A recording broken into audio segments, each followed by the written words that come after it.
بسم اللہ الرحمن الرحیم الحمد للہ رب العالمین والعاقبۃ للمتقین والصلاة والسلام علی سید الانبیاء وخاتم المرسلین وعلی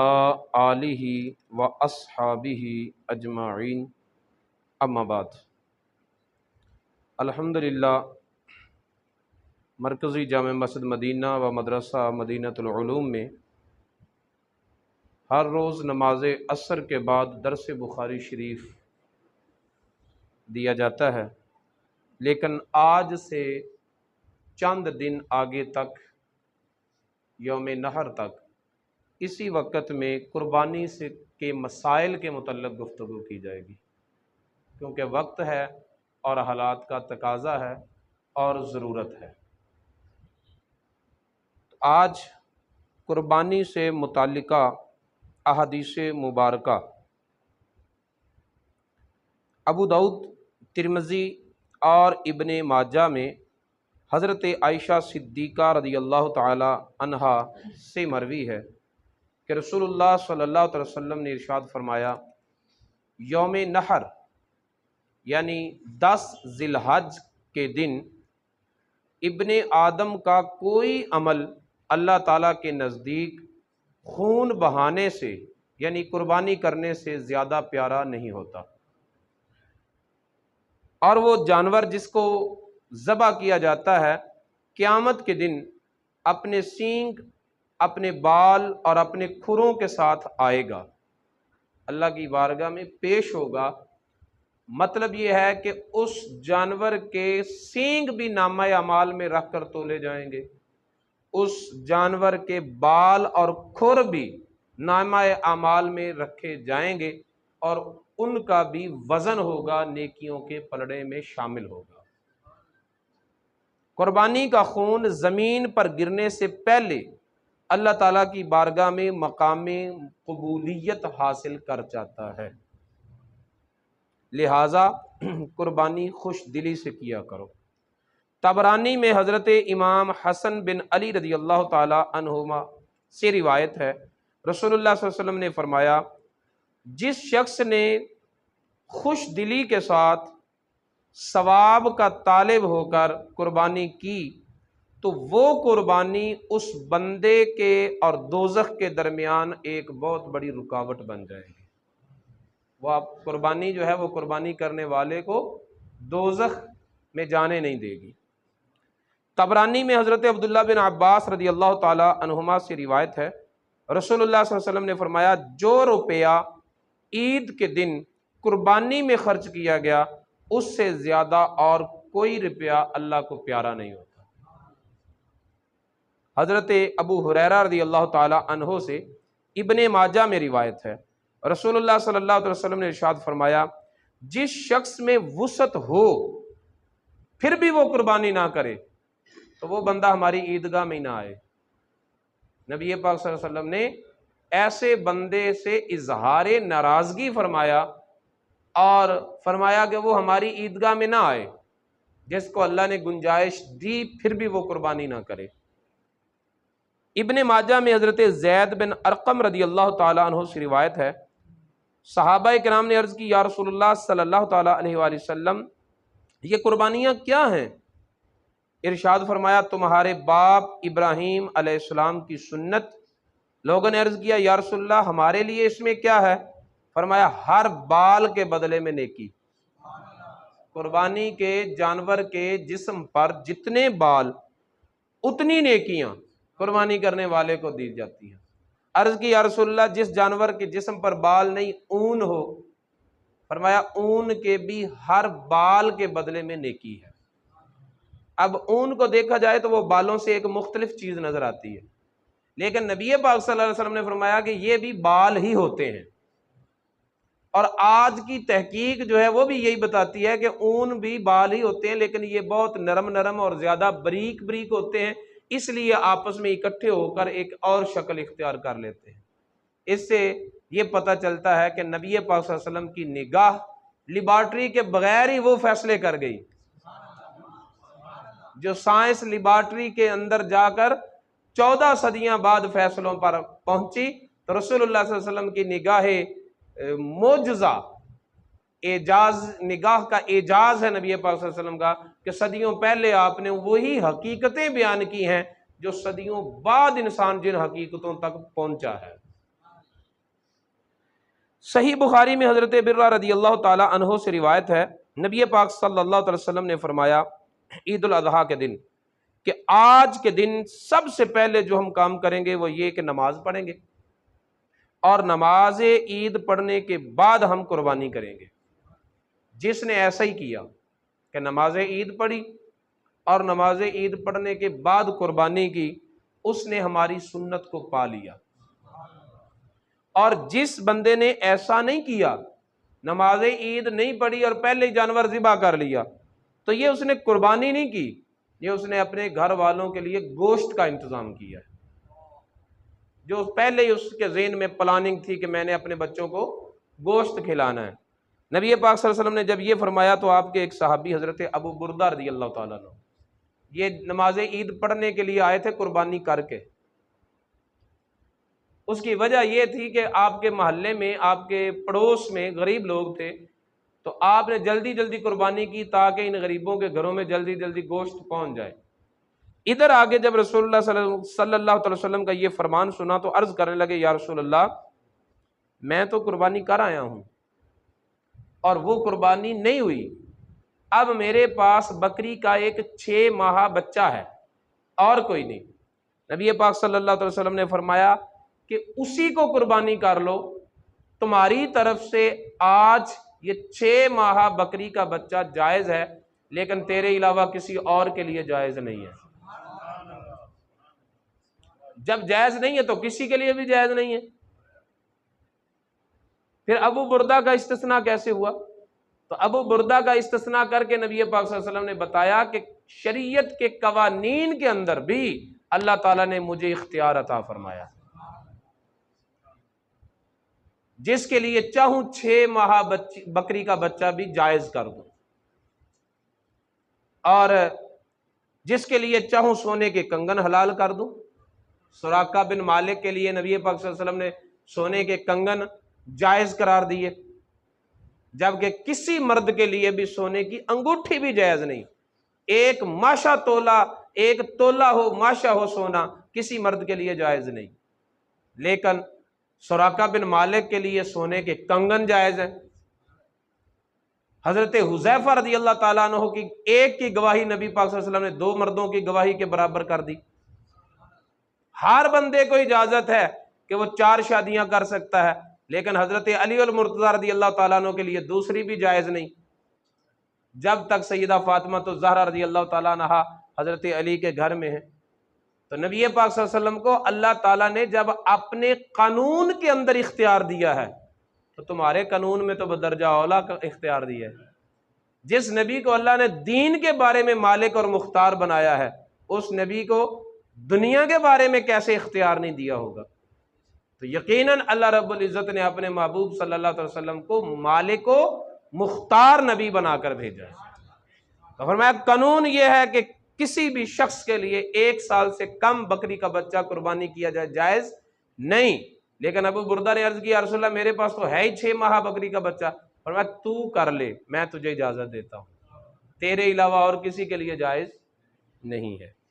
یہ حدیث بھی صحیح بخاری کی ہے، ذہن میں رکھیے گا۔ یعنی صحیح بخاری جو ہے وہ عقائد اہل سنت کی ترجمان ہے۔ بخاری کا نام لے لے کر لوگوں نے ڈسہارٹ کیا ہوا ہے ہمارے لوگوں کو، اور یہ سمجھتے خرے پتہ نہیں بخاری میں جو کچھ لکھا ہمارے خلاف ہی لکھا۔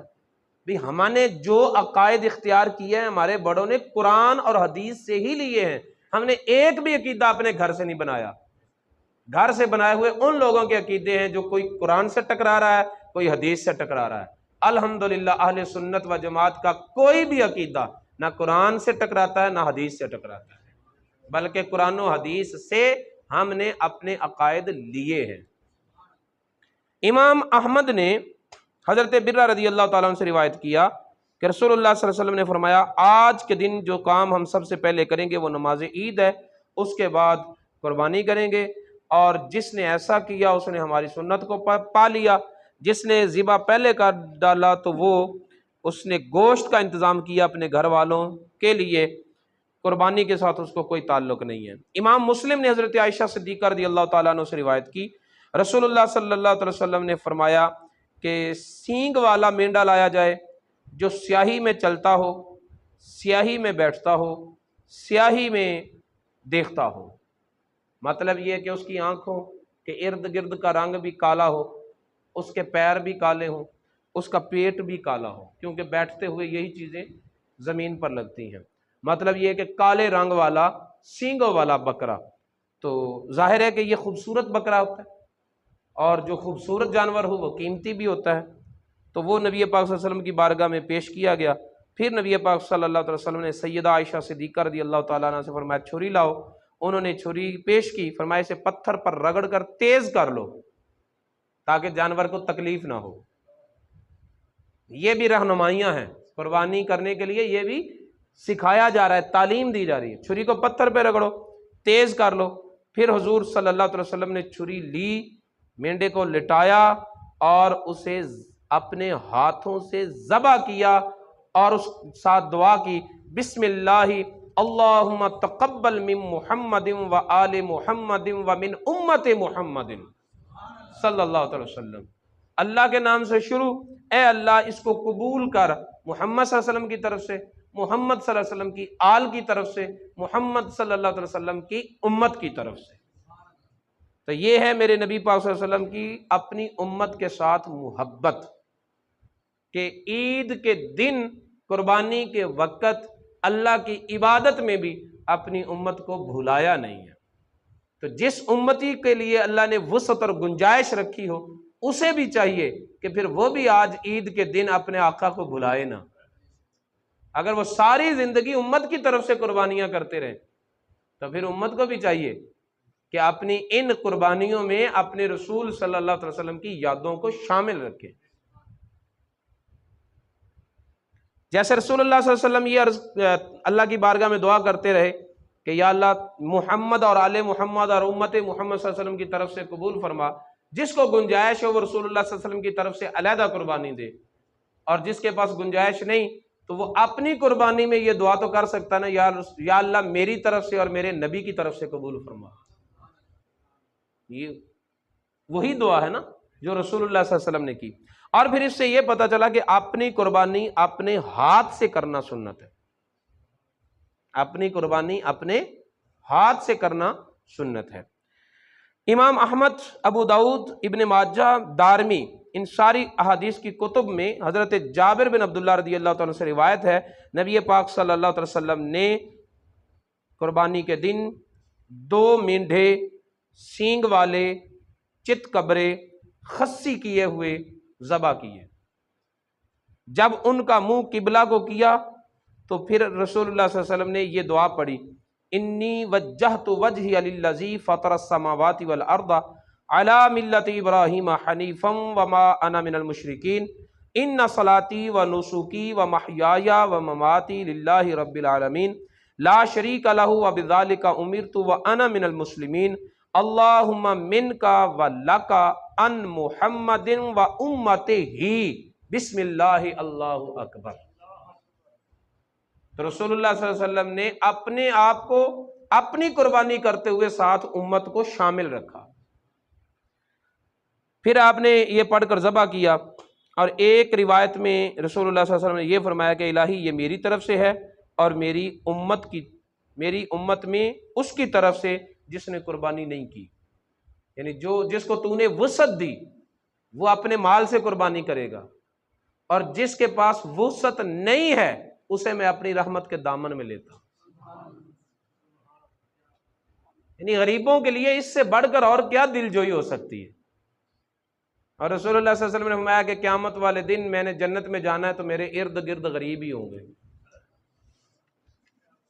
میں قیامت والے دن جب اٹھایا جاؤں گا تو میں مسکینوں کے جھرمٹ میں اٹھایا جاؤں گا، اور جنہوں نے قربانی کی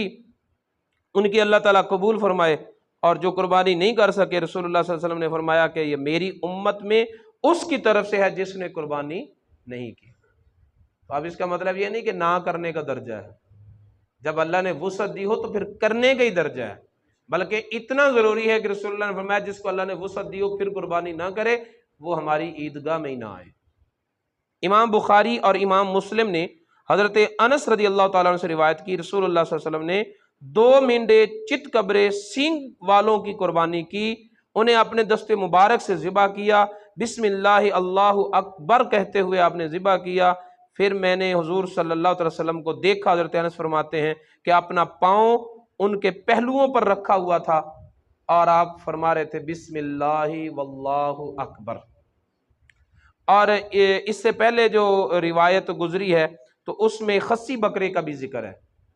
جس سے یہ پتہ چلتا ہے کہ خصی بکرے کی قربانی ہو جاتی ہے۔ خصی ہونا یہ بکرے کا عیب نہیں ہے، بلکہ اس کے ساتھ اس کے گوشت میں مزید عمدگی پیدا ہو جاتی ہے۔ بکرے کے جوان ہونے کے بعد اس کے گوشت میں بدبو پیدا ہو جاتی ہے، پھر اس بدبو کو زائل کرنے کے لیے اسے خصی کیا جاتا ہے، اور خصی ہونے کے بعد پھر اس جانور کے گوشت میں وہ بدبو ختم ہو جاتی ہے گوشت سے،